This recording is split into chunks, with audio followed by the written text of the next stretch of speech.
Hey, kembali lagi dengan Jilat Bar Tekno. Jadi ya namanya orang pasti selalu banyak maunya ya. Jadi kalau urusan laptop, saya juga kadang-kadang tuh pengen laptop yang pengen bisa semuanya ya. Jadi saya pengen bisa punya performa yang bagus, lalu juga dia ringan, layarnya bagus, bisa buat kerja berat, baterainya awet, lalu keyboardnya juga enak, touchpadnya responsif. Laptop seperti itu mungkin nggak akan pernah ada ya. Tapi kalau laptop yang satu ini, laptop yang satu ini nih, menurut saya nih mungkin sudah sedikit lagi mencapai apa yang saya butuhkan dari sebuah laptop ideal. Jadi pada video kali ini saya akan bahas satu laptop yang cukup spesial ya. Jadi ini nggak ada di Indonesia, yaitu adalah Samsung Galaxy Book Pro. Jadi ini bukan Galaxy Book Pro paling baru, karena sekarang udah ada Galaxy Book 2 dan Galaxy Book 3 Pro. Ini adalah Galaxy Book Pro yang original ya, yang rilis pada tahun 2021. Nah, sebelum kita masuk ke video lebih lanjut, saya akan jelaskan dulu soal positioning dari Galaxy Book Pro ini. Jadi ini adalah laptop yang didesain oleh Samsung tidak untuk bersaing dengan dua kompetitor lainnya dari brand berbeda. Pertama adalah MacBook Air, karena ini laptop 13 inci dan ringan ya. Dan kedua adalah LG Gram, yaitu adalah kompetitor di negara sendiri. Spesifikasi dari laptop ini, dia punya prosesor Intel Core i7 Gen 11, jadi bukan yang paling baru. Lalu punya RAM 16 GB dan storage 256 GB. Saya sendiri dapat di sini dalam kondisi second ya, dia dapat cuma 600.000 won atau sekitar 7,2 juta rupiah. Jadi bisa dibilang murah banget, tapi masih bisa dibilang sangat-sangat bagus. Dan sayangnya saya nggak nemu nih harga baru dari laptop ini, mungkin karena sudah nggak ada. Tapi kalau saya browsing di internet, untuk model yang Core i5 8 GB aja, itu harganya sudah 1000 US dollar. Jadi perkiraan saya untuk i7 mungkin sekitar 1400-1500 US dollar, karena selain dia i7, dia juga sudah ditanemin dengan RAM 16 GB. Nah, sekarang kita lihat nih fitur apa saja yang ada pada laptop ini. Kita akan mulai dulu dari portnya ya. Jadi bisa dilihat di sini portnya di sebelah kanan itu dia ada slot micro SD, lalu ada USB Type A, lalu ada headphone jack di sebelah sini, lalu kalau di sebelah kirinya ini ada port HDMI full size, lalu di sini ada dua buah USB Type C, di mana salah satunya dia sudah support Thunderbolt. Dan seperti bisa dilihat di sini, dia nggak punya port charging sama sekali, artinya dia di-charge dengan konektor USB Type-C. Jadi Anda kalau punya charger HP, Anda bisa pakai buat nge-charging ini, hanya saja pastikan dulu chargernya itu cocok untuk laptop ini ya, karena kalau terlalu kecil takutnya nggak nge-charge, kalau terlalu besar juga tidak aman buat laptop. Tapi karena bandingkan sama HP, kemungkinan besar adalah Anda terlalu kecil wattnya. Dan dari tadi mungkin Anda ngelihat kenapa saya pegang-pegang laptopnya kayak begini dan cuma pakai satu tangan, apa nggak pegel. Nah, yang luar biasa dari laptop yang satu ini adalah dia beratnya tuh ringannya banget, cuma 870 gram, jadi nggak nyampe 1 kg. Sebagai perbandingan, MacBook Air 13 inci aja dia beratnya 1,3 kg. Sementara mayoritas laptop yang 13-14 inci itu ya mungkin di sekitar 1,4-1,5 kg. Ini mungkin masih agak kalah ringan dibandingkan Microsoft Surface, tapi Microsoft Surface itu meskipun dia lebih kecil, bodinya juga dia pakai magnesium. Dan itu juga belum termasuk keyboard ya. Jadi kalau Microsoft Surface itu, kalau tablet plus dengan keyboard covernya dia sudah sampai 1 kg. Yang bikin laptop ini ringan, faktor utamanya adalah karena dia bodinya itu bukan baja ya, bukan metal. Tapi ini bisa dibilang mungkin plastik ya. Karena mungkin kalau plastik itu jadi kerasa murahan dan ringkih ya. Tapi sejujurnya ini menurut saya cukup kokoh kok, cukup bagus dan nggak ada flexing yang gimana, dan layarnya nggak goyang-goyang kalau saya ngetik. Jadi menurut saya secara build quality nggak ada masalah sama sekali. Dan saya sudah pakai laptop ini selama kurang lebih 1 bulan, dan satu hal yang sangat-sangat kerasa buat saya adalah karena saya itu sebelumnya pakai Asus VivoBook 16X Pro saya itu, dia itu bobotnya hampir 2 kg, belum lagi dengan chargernya. Dan setelah saya pindah ke sini rasanya tuh seperti nggak bawa laptop ya kalau saya tuh kerja. Dan semenjak pakai ini juga saya nggak tahu lagi kenapa saya tuh harus punya tablet ya, karena kalau saya butuh komputer kecil yang bisa dibawa kemana-mana ke dalam ruangan saya, ya ini sudah cukup, karena ini kurang lebih ukurannya bahkan sedikit lebih besar dibandingkan iPad, dan dia punya keyboard full dan punya trackpad juga. Nah, berikutnya kita akan lihat bagian layarnya ya. Layarnya ini karena Samsung ya, udah jelas dia pengen nyombongin OLED-nya, dan menurut saya ini OLED-nya benar-benar bagus loh. Memang sih resolusinya cuma Full HD, lalu juga refresh rate-nya cuma 60 Hz, tapi menurut saya itu sudah lebih dari cukup kok. Dan apalagi kalau kita nambahin refresh rate-nya mungkin bisa kena ke battery life-nya. Saya sebenarnya punya masalah dengan OLED pada Asus VivoBook Pro 16X saya yang sebelumnya itu, di mana OLED itu sangat-sangat reflektif ya. Nah, untuk yang laptop satu ini, dia agak reflektif juga sih, jadi dia agak mantul kemana-mana. Tapi dari pengalaman saya sih nggak separah waktu saya pakai VivoBook Pro 16X saya. Menurut saya ini adalah salah satu display yang mungkin terbaik yang pernah saya lihat untuk laptop untuk tahun 2021 ya. Overall saya sangat suka dengan layar ini, dan kalau Anda mau, Anda bisa tuning layar Anda di software bawaan yang dikasih oleh Samsung di laptop ini. Untuk keyboardnya menurut saya ini agak sedikit butuh penyesuaian ya, karena ada beberapa hal yang menurut saya itu saya agak kurang suka. Jadi kalau secara layout tuh dia oke, hanya saja untuk enternya itu saya nggak terlalu suka karena shape-nya begini ya, ukurannya bentuknya tuh begini yang bikin saya tuh kadang malah kena tombol sebelahnya ini, tombol hashtag. Mana kalau enter tuh saya sebenarnya lebih suka kalau dia agak memanjang ke sini atau bentuknya L terbalik. Untuk touchpadnya sebenarnya kalau responsif ya, tapi saya tuh agak kurang suka dengan material topnya ini, karena setiap kali saya ngeklik tuh ada kemungkinan kecil kalau mouse itu bakal kegeser sedikit ya. Jadi saya tuh masih lebih suka dengan touchpad yang ada pada Asus VivoBook saya. Meskipun dia nggak sebesar ini, setidaknya dia kalau saya ngeklik di satu tempat tuh dia nggak terlalu geser pointernya. Dan apalagi kalau kita bandingkan dengan MacBook Air, ya jelas MacBook Air jauh lebih bagus secara touchpad ya. Tapi ya overall bukanlah deal breaker, dan Anda selalu punya pilihan untuk pakai mouse. Oke, kita masuk ke performa ya. Jadi dia udah ringan dan secara interface juga cukup oke. Lalu juga keyboard dan touchpadnya juga cukup oke. Gimana dengan performanya? Nah, untuk performanya bisa dibilang menurut saya fine ya. Dimana untuk i7 sebenarnya ini bukan performa yang maksimal ya. Saya akan jelaskan mengapa. Kalau kita menggunakan benchmark sintetik seperti Cinebench R23, performa Galaxy Book Pro ini bisa dibilang fine aja.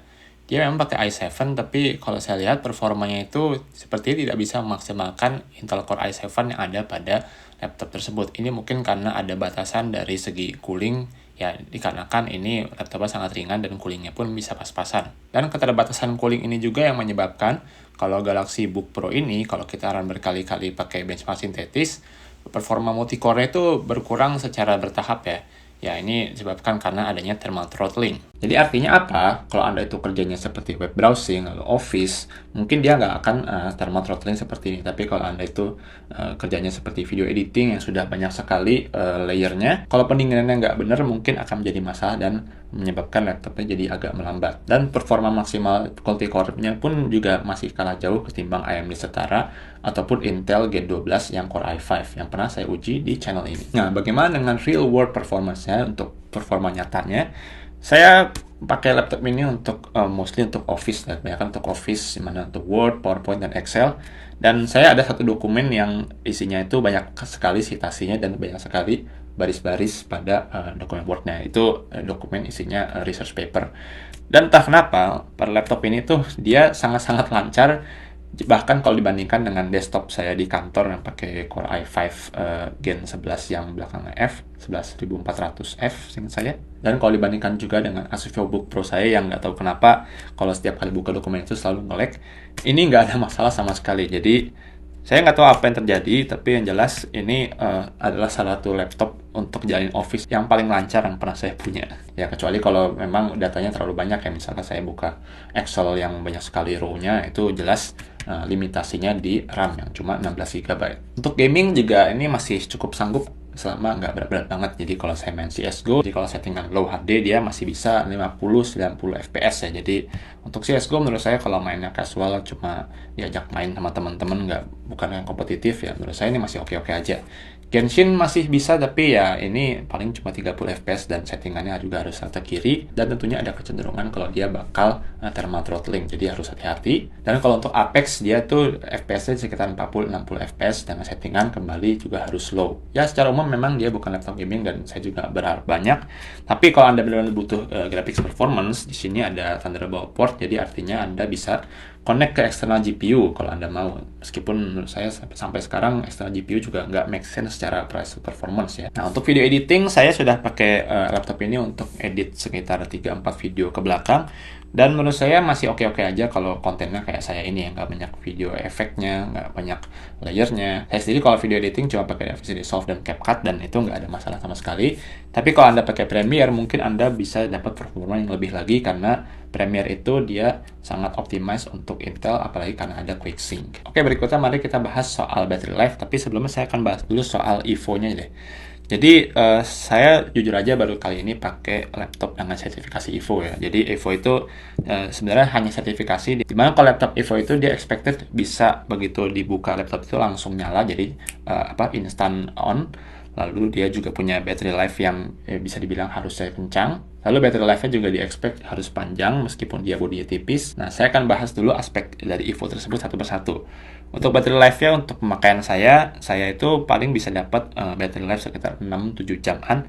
Dimana itu menurut saya sudah sangat-sangat oke ya, dimana itu sedikit di bawah MacBook Air M1 saya, dan nggak masalah juga kalau saya tiba-tiba baterainya low ya, karena gampang charge-nya pakai USB Type-C. Jadi untuk battery life menurut saya nggak ada masalah sama sekali.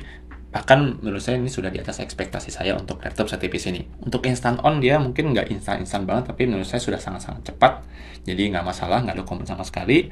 Lalu untuk konektivitas, menurut saya ini yang agak-agak unik ya. Dia bisa connect dengan instan, itu jauh lebih cepat ketimbang laptop saya yang sebelumnya. Tapi di sisi lain yang nggak terlalu saya suka adalah dia itu bisa connect terus. Hanya saja kalau dia itu dalam mode standby atau sleep itu terkadang antrian itu juga mati. Jadi misalnya nih kalau saya lagi down sesuatu, lalu saya laptopnya tinggal sebentar kemana, kemudian balik lagi, dan ternyata saya menemukan laptop saya sedang sleep, itu dia berhenti untuk download ya. Dan by default dari Samsung itu dia ngeset nih kalau kita biarkan laptopnya 3 menit nggak aktif, dia langsung off ya. Oke, sekarang kita bahas soal storage dan upgradability.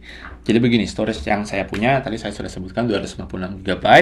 Untuk speednya menurut saya biasa aja, dimana untuk read-nya itu dia sampai 2000-an, sementara untuk write-nya itu dia di 1000-an. Nah, tapi bagus ya, dan ini bikin saya amazed. Laptop ini ternyata SSD-nya bisa di-upgrade ya. Jadi saya sudah khawatir karena banyak sekali laptop premium itu yang storage-nya itu nggak bisa di-upgrade, jadi banyak di solder seperti yang saya temukan pada MacBook Air. Tapi nggak kasusnya untuk yang satu ini, karena untuk ngebuka bagian belakang ini gampang sekali. Jadi saya tinggal congkel aja sedikit di kaki karet ini sudah terbuka ya, dan di bawah setiap karet ini terdapat satu skrup yang bisa kita copot. Kemudian kita bisa copot panel di bawah laptop ini. Dan begitu kita buka, bisa kita lihat kalau RAM-nya itu sudah nyatu dengan motherboard, jadi nggak bisa di-upgrade. Wi-Fi juga, tapi setidaknya SSD bisa di-upgrade, dan proses upgrade itu juga nggak susah sama sekali. Untuk upgrade saya nggak nanggung-nanggung, dimana saya langsung beli Samsung SSD yang 980, yang bukan yang Pro sih, bukan yang paling atas, tapi sudah cukup high-end. Dan setelah saya upgrade, ternyata kecepatan SSD bisa meningkat jauh sekali, dimana peningkatan lebih dari 50% untuk read dan write. Nah, ngomongin soal Samsung, tentunya Samsung nggak bisa kayak bikin hardware seperti komputer atau smartphone tanpa nanemin software bawaan mereka sendiri. Dan salah satu yang cukup berguna di sini adanya Samsung Settings ya, dimana di sini kita ngecek nih, apakah laptopnya bisa nge-charge device lain dengan USB, apakah laptopnya itu bisa di-charge sampai 100% atau di-keep aja sehingga dia tidak maksimal untuk menjaga baterainya tetap awet, dan beberapa setting lainnya menurut saya cukup berguna dan nggak kerasa seperti bloatware. Nah, itulah fitur-fitur yang saya suka, dan sekarang saya akan bahas sedikit soal beberapa masalah yang ada pada laptop Samsung ini. Yang pertama ini mungkin bukanlah masalah, tapi hanya sebatas kekurangan ya, dimana pertama dia itu ada 2 buah speaker, hanya saja posisi di bawah. Untuk kualitas speaker sendiri menurut saya cukup oke, dia itu ditune dengan AKG, tapi ya itu kan hanya mungkin branding ya. Secara clarity oke, tapi secara loudness ya, kekencangan itu menurut saya dia agak kurang kencang. Kalau untuk nonton sendiri sih oke, tapi kalau untuk nonton ramean dengan laptop ini menurut saya mungkin kurang oke ya, selain karena layarnya juga kecil. Nah, masalah keduanya di sini mungkin agak lebih concerning ya, dimana saya kadang menemukan kalau saya itu buka web browser, itu terkadang layarnya tuh suka bertindak aneh ya, jadi seperti ada flicker glitch seperti itulah. Saya yakin ini masalahnya bukan hardware ya, karena kalau saya restart itu masalahnya hilang dan nggak akan muncul, dan ini juga nggak selalu muncul, jadi kemungkinan mungkin hanya 10% dari setiap kali saya pakai browser, tapi masalah ini ada. Mudah-mudahan sih ini udah nggak ada masalah di Galaxy Book yang kedua dan ketiga. Tapi overall menurut saya ini adalah laptop yang sangat-sangat solid ya. Saya benar-benar suka laptop ini. Langsung saya pindahin semua data saya dari Asus saya ke laptop yang satu ini, karena performa office-nya oke, lalu juga battery life-nya oke, juga ringan banget, jadi saya bisa bawa ini kemana aja. Karena juga bagus, konektivitasnya juga nggak sering putus-putus, sehingga untuk sebuah laptop menurut saya ini sudah paket komplit ya. Jadi ya good job Samsung. Saya berharap Samsung ini kembali rilis di Indonesia. Kenapa enggak sih kalau bisa bikin laptop yang sebagus ini? Kalau Anda pengen alternatif yang murah, Anda bisa cek HP Pavilion Aero yang pernah saya bahas di video sebelumnya. Itu menurut saya juga laptop yang konsepnya mirip-mirip, jadi ringan, dia juga cukup powerful dengan prosesor Intel Core, dan harganya pun nggak semeroket ini ya, karena ini harganya bisa sampai 20 juta ke atas, sementara untuk yang HP tadi itu mungkin di 10-11 jutaan aja. Tapi kalau Anda punya uang lebih dan pengen beli laptop yang serupa tapi resmi, Anda bisa cek HP Dragonfly. Itu juga bisa dibilang laptop kerja ultimate lah, karena Anda tuh dapat semuanya, hanya saja memang harganya juga luar biasa, di atas 20 atau 30 juta. Oke, demikian aja review singkat dari saya. Mudah-mudahan bermanfaat. Silahkan like video jika terasa bermanfaat. Subscribe jika tidak ketinggalan konten dan teknologi lainnya. Saya Jil dan terima kasih telah menonton.